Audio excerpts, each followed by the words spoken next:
Good evening. Are you ready for the next story? I think you'll like this one. It's a true story. This is how Santa Claus found the poorhouse. Heliogobulus, or Gobeli, as everyone called him, was shoveling snow as Methuselah limped up the path to watch him. Little lame Methuselah, who everyone said had been born looking old, and Gobeli were two of the town's poor. They had lived all their young lives at the poorhouse. "You know, tomorrow's Christmas," Gobeli asked. "Oh, is it?" replied Methuselah. "I sure hope Mrs. Pincham doesn't find out. She gets most disagreeable on holidays." The disagreeable Mrs. Pincham was in charge of the poorhouse, and everyone feared her.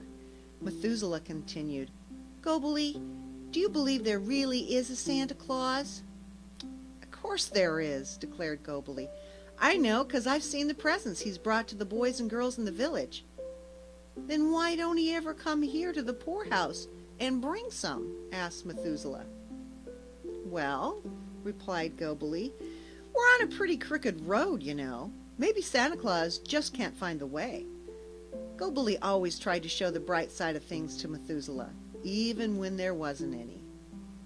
Just then a runaway horse galloped across the road and ran down a poor dog, which fell helpless and howling into the snow. Gobeli ran to help the dog and found that its leg was either badly sprained or broken. He made a splint and bound up the dog's leg. Gobeli then discovered from the dog's collar that it belonged to a Dr. Carruthers, a famous physician who often visited the village. Gobeli carried the little dog to the doctor's house. Dr. Carruthers was a big, jolly-looking man with white hair and a long white beard, who looked just like a picture of Santa Claus. The doctor petted and fussed over the dog. Turning to Gobeli, he asked who had set and splinted the dog's leg. "Why, I did, sir," Gobeli answered, and then he told the doctor about all the other 6 animals he had nursed back to health. Dr. Carruthers looked at him intently and said, "You are a remarkable boy." After asking Gobeli more questions about himself, Dr. Carruthers said, "You know, I need a young helper, and I think you are just the boy for a job. Would you like to come and live at my house and learn to become a doctor?" Gobeli was almost speechless. To get away from the terrible Mrs. Pincham and not be town's poor anymore? To learn to be a doctor? "Oh, yes! Yes, sir! Oh, oh!" Suddenly the brightness faded from Gobeli's eyes. If Gobeli went away, who would take care of little lame Methuselah? I thank you, sir," he said, "but I can't go, sir." And before the doctor could see his tears, Gobeli turned and ran out of the house. That night on Christmas Eve, to everyone's joy, Mrs. Pincham went to a festival in the village. Suddenly there was a knock at the door, and who should be standing there but the good Dr. Carruthers, loaded with presents.